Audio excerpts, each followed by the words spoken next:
6 months since his death, Angie's mother had tried to follow that routine. It had become her solace, her way of connecting with the man she'd loved for almost 50 years, and when she tired of the hard work, someone was always ready to lend a hand. Such help, Mama often reminded them, was the advantage to having 3 daughters, her payoff, she claimed, for surviving their teen years. Conlon pulled up to the curb and parked. As the convertible top shushed mechanically into place, he turned to Angie. "Are you sure you're okay with this?" "I need to do it. I miss my family." "It's been 4 months since—" "I know how long it's been. I'm here, aren't I?"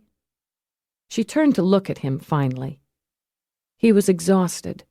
She saw the glint of it in his blue eyes, but knew he wouldn't say more, wouldn't say anything that might remind her of the baby they'd lost. They sat there, side by side, in silence. The air conditioner made a soft whooshing noise. The old Conlon would have leaned over and kissed her now, would have told her he loved her, and those few and tender words would have saved her. But they were past such comfort these days. The love she'd once felt for him felt far, far away, as faded and lost as her childhood. "We could leave right now. Say the car broke down," he said, trying to be the man he used to be, the man who could tease his wife into smiling. She didn't look at him. "Are you kidding? They all think we paid too much for this car. Besides, Mama already knows we're here. She might talk to dead people, but she has the hearing of a bat.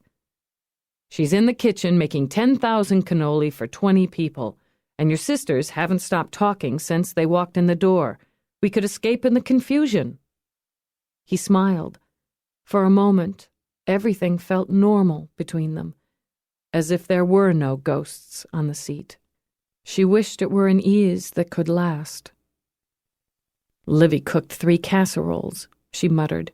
"Mira probably crocheted a new tablecloth and made us all matching aprons. Last week, you had 2 pitch meetings and a commercial shoot. It's hardly worth your time to cook." Poor Conlon. 14 years of marriage, and he still didn't understand the dynamics of the DeSaria family. Cooking was more than a job or a hobby. It was a kind of currency, and Angie was broke.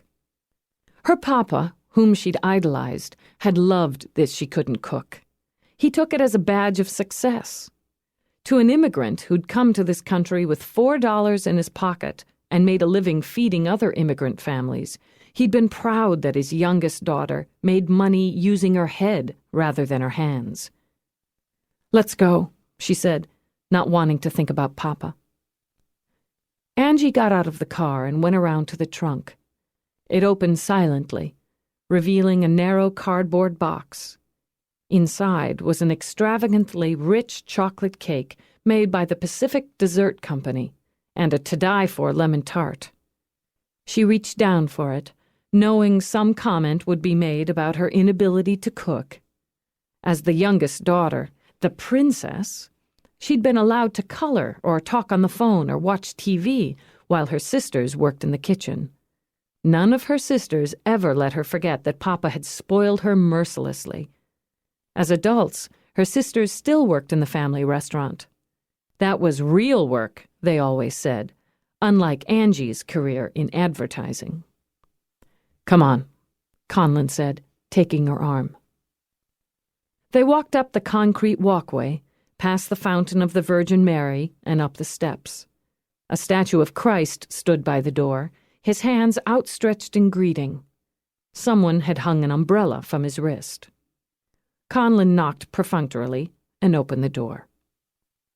The house rattled with noise. Loud voices, kids running up and down the stairs, ice buckets being refilled, laughter. Every piece of furniture in the foyer was buried beneath a layer of coats and shoes and empty food boxes. Angie knew where the women would be, so she headed for the kitchen. The family room was full of children playing games. Candyland for the younger kids, Crazy Eights for the older. Her eldest nephew, Jason, and her niece Sarah were playing Nintendo on the television.